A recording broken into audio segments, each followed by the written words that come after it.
आपको तस्वीरों पर हम लेकर चलते हैं। एकनाथ शिंदे, जाहिर है कि उम्मीद तो उन्हीं की भी यही होगी कि वो एक बार फिर से मुख्यमंत्री बने। 2.5 साल उन्होंने सरकार चलाई है और जो महाविकास आघाड़ी की सरकार, चलती सरकार को गिराने का काम उन्होंने किया था, तो एक ये बड़ा काम था और आप उसका देख भी रहे हैं जो अंजाम अब हुआ है।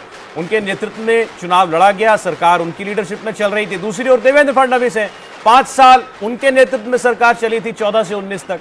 उसके बाद जो मैंडेट आया था वो उनके काम के लिए था। तो दोनों का दावा अपनी जगह पर बहुत मजबूत है।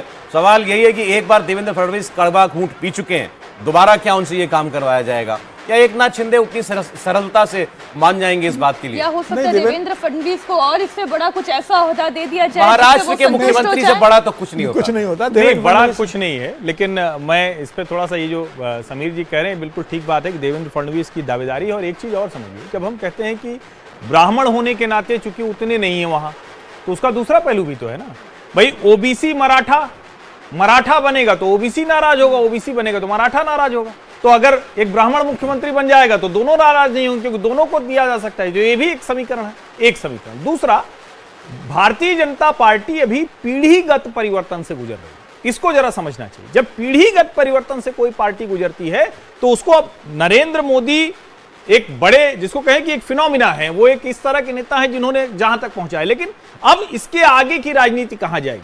राष्ट्रीय अध्यक्ष अभी नवंबर आखिर है, नवंबर से दिसंबर के बीच में चुना जाना है। वहां कौन आएगा? कोई संगठन का व्यक्ति आना चाहिए। ठीक है, नागपुर से देवेंद्र फडणवीस आते हैं, तो ये भी एक महत्वपूर्ण है उसमें। आप उनको दिल्ली भेजना चाह रहे हैं, सीधा कहिए। मेरा मानना है कि ये सारे समीकरण